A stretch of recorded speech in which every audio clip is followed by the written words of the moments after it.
मीठी ईद की मीठी खुशियाँ और बनाएंगे ईद के लिए मज़ेदार सा मीठा जो झटपट से बन जाता है और वो भी बग़ैर किसी खर्चे के। ना आपने दूध लेकर आना है, ना ढेर सारे बादाम पिस्तों की ज़रूरत है और सबसे अच्छी बात ना ही पकाने की ज़रूरत है। मिनटों में बनने वाला ये मज़ेदार मीठा जो मुंह में जाते ही घुल जाता है और इतना मज़ेदार कि जो भी खाएगा वो रेसिपी पूछे बगैर नहीं रह पाएगा। अस्सलाम वालेकुम, अल्लाह के नाम से शुरू जो बड़ा मेहरबान निहायत रहम करने वाला है। तो किस तरीके से बनेगा रेसिपी को स्टार्ट करते हैं। रेसिपी पसंद आए चैनल को ज़रूर सब्सक्राइब करना है। स्टार्ट करेंगे बिस्मिल्लाहिर्रहमानिर्रहीम। तो इस रेसिपी के लिए हमें चाहिए होगा पैन और इसमें तकरीबन 1 कप मैं चीनी डाल रही हूँ। अब हल्की आंच पे हमने इस चीनी को इतना पकाना है कि ये चीनी कैरामलाइज हो जाए। तो इस रेसिपी में मीठे को बस इतना ही पकाना है कि ये चीनी कैरामलाइज हो जाए। इसके अलावा हम मीठे को बिल्कुल नहीं पकाने वाले, बगैर पकाए ही तैयार हो जाएगा। तो यहाँ पे देखिए चीनी पे हल्का सा कलर आना स्टार्ट हो गया है।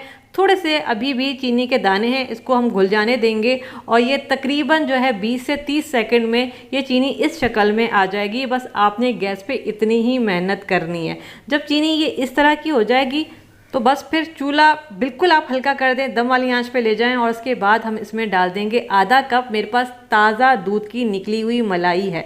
ठीक है, मैं इसमें मलाई डाल रही हूँ। अगर आपके पास बटर है तो अनसॉल्टेड आपने इसमें 2 टेबलस्पून बटर डालना है। दोनों में से जो चीज़ भी आपके पास मौजूद हो आपने डालनी है। ये दोनों चीज़ें डालने का रीज़न ये है कि ये जो चीनी है ना ये जमे नहीं, तो हमने इसको जमने से बचाना है। तो इस वजह से या तो मलाई डालें या तो बटर डालें, उसके बाद अच्छा सा मिक्स करें और जब इसकी अच्छी सी मिक्सिंग हो जाएगी तो ये देखें ये इस शक्ल में आ गया है। अब हमने चूल्हा बंद कर देना है। ठीक है, बस इतनी मेहनत करनी थी। और इसके बाद मैं इसमें आधा कप पैकेट की क्रीम डाल रही हूँ। किसी भी ब्रांड की आप जो है क्रीम यहाँ पे यूज़ कर सकते हैं और इसके बाद इसको अच्छा सा मिक्स करना है। ये काम जो है ना हमने चूल्हा बंद करके करना है और इसको मिक्स करें ताकि ये इस तरह की हमारे पास बड़ी ज़बरदस्त सी सॉस तैयार हो जाए। जब ये इस तरह से मिक्सिंग हो जाएगी और इसको ठंडा कर लें और ठंडा होने के बाद ये देखें ये इतनी गाढ़ी होनी चाहिए। मैं आपको दिखा देती हूँ, ये देखें ये इस तरह की शक्ल में आ जाएगी। अब ये जमेगी भी नहीं, सख्त नहीं होगी। तो इसी वजह से हमने इसमें बटर या फिर मलाई का यूज़ करना था। यहाँ तक हमारा काम ख़त्म हुआ है, इसको साइड पे रखेंगे। अब इसके अलावा हमें चाहिए होगी क्रीम। मैं यहाँ पे पैकेट की क्रीम यूज़ कर रही हूँ। किसी भी ब्रांड की आप जो है वो क्रीम ले सकते हैं, विपिंग क्रीम भी ले सकते हैं या फिर ये मैंने ली है यहाँ पे मिल्क पैक वालों की क्रीम। लेकिन यहाँ पे मैंने क्या किया था, क्रीम को मैंने फ्रिज में रख दिया था और ये अच्छी ठंडी हुई हुई क्रीम मेरे पास मौजूद है। देखिए अगर आपके पास इलेक्ट्रिक बीटर है तो बहुत अच्छी बात है, आप इसको अच्छा सा बीट कर लें। बहुत सारे लोगों के पास इलेक्ट्रिक बीटर नहीं होता है तो फिर वो ये समझते हैं कि ये रेसिपी हमसे अच्छी नहीं बनेगी। तो उनके लिए मैंने क्या किया है कि हमने एक बॉल में बर्फ़ डाली है और ये जो क्रीम है हम ये वाला बॉल जो है क्रीम वाला बॉल इसमें डाल देंगे, इसके ऊपर रखेंगे और ये जो हमारे पास इस तरह का मिक्सर हर घर में मौजूद होता है ये लेना है और सिंपल जो है हमने इस तरीके से इसको फेंट लेना है। उस वक्त तक जब तक जो है ये जो क्रीम है बिल्कुल फॉर्म की शक्ल में नहीं आ जाती या फिर साइज़ में डबल नहीं हो जाती, हमने उस वक्त तक फेंटना है। तकरीबन 4 से 5 मिनट तक हम मुसलसल इसी तरीके से फेंटेंगे। ठीक है, मैं चाहती काम को आसान करने के लिए इलेक्ट्रिक बीटर से इसको फेंट सकती थी, लेकिन मैंने ऐसा नहीं किया क्योंकि बहुत सारे लोगों के पास इलेक्ट्रिक बीटर नहीं है। तो कोई बात नहीं, हम इस तरीके से भी इसको फेंट सकते हैं। तो यहाँ पे देखें 3 से 4 मिनट तक मैंने इसको फेंटा है और ये इस तरह की शक्ल में आ गई है। जब इस तरह से हो जाएगी तो बस इसको हम साइड पे रखेंगे। हमारा यहाँ तक काम ख़त्म हुआ है। अब हमने क्या करना है, सर्विंग ट्रे लेनी है और इसमें मैं डालूँगी प्लेन फ्रूट केक जो बेकरी से मिलता है, मैं वो यूज़ कर रही हूँ। आप चाहें तो ब्रेड का यूज़ कर सकते हैं, लेकिन आप केक डालेंगे ना तो ये रेसिपी ज़्यादा मज़ेदार बनेगी। और इस तरीके से हमने केक को सेट करना है। ये पहली लेयर लग गई और इसके बाद ये जो हमने सॉस तैयार की थी ये जो है ना हमने इस तरीके से डालनी है। पूरे जितना भी मेरे पास ये केक है इसके ऊपर आपने बहुत अच्छी तरीके से इसको लगाना है। इतना लगाना है कि ये पूरा जो हमारे पास केक है ये कवर हो जाए। और इसके बाद जो है ना हमने क्रीम की लेयर लगानी है। तो ये इस तरीके से हम ये क्रीम डाल देंगे इसके ऊपर। ठीक है, ये देखिए पूरा इसको कवर करना है अच्छा से ताकि ये जो नीचे सॉस है ना ये अच्छी सी कवर हो जाए। ठीक है, ये देखें ये इस तरीके से हमने पूरी क्रीम की दूसरी लेयर लगाई है और इसके बाद जो है हम दोबारा से जो केक हमने सबसे पहले रखा था इसकी एक और लेयर लगाएंगे। तो ये इस तरीके से रखते जाएंगे।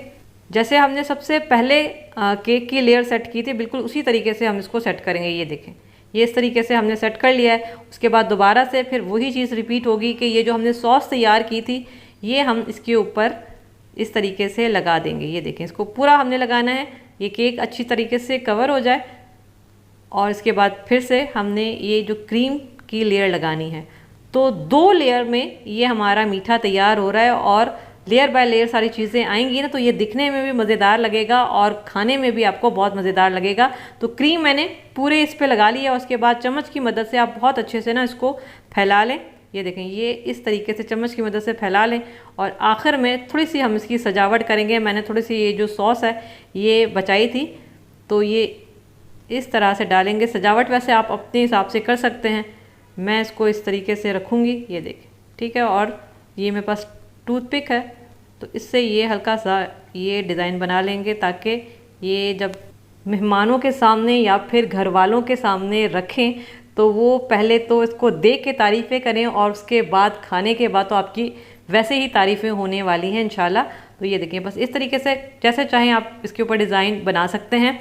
और यहाँ पे सिंपल जो मैंने फ्रूट केक इसमें यूज़ किया है ना, उसी को जो है वो ग्राइंडर में डाल के पीस लिया है और इसी को हम साइडों पे इस तरीके से डालेंगे। बादाम, पिस्ते कुछ भी आपको अलग से लेने की ज़रूरत नहीं है। मैंने इसमें किसी किस्म का फ्रूट भी यूज़ नहीं किया है। ये सिंपल और इसी तरीके से इतना मज़ेदार बनता है कि इसमें कुछ डालने की ज़रूरत नहीं है। तो अब यहाँ पे मैं क्या करने वाली हूँ, आप इसको इस तरीके से रैप करें, ठीक है। और फिर हमने इसको रखना है ठंडा होने के लिए फ्रिज में। तकरीबन 6 से 7 घंटे के लिए आपने इसको फ्रिज में रखना है।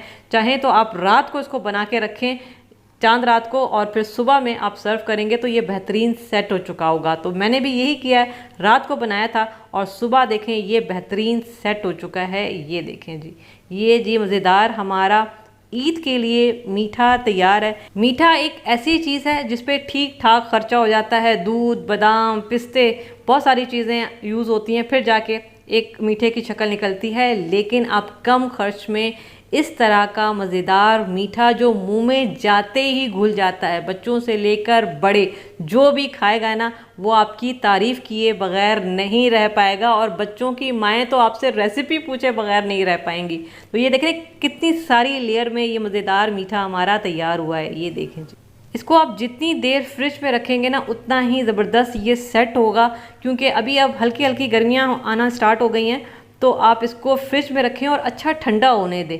रात को बनाएं, सुबह में सर्व करें और ये बेहतरीन जो है ना सेट हो जाएगा सुबह तक। और अभी मैं आपको काट के दिखा देती हूँ ये कितना नरम मुलायम, ये देखें मुंह में जाते ही घुल जाने वाला मीठा है। तो इस पर ज़रूर बनाइएगा और मुझे बताइएगा कि कैसा बना।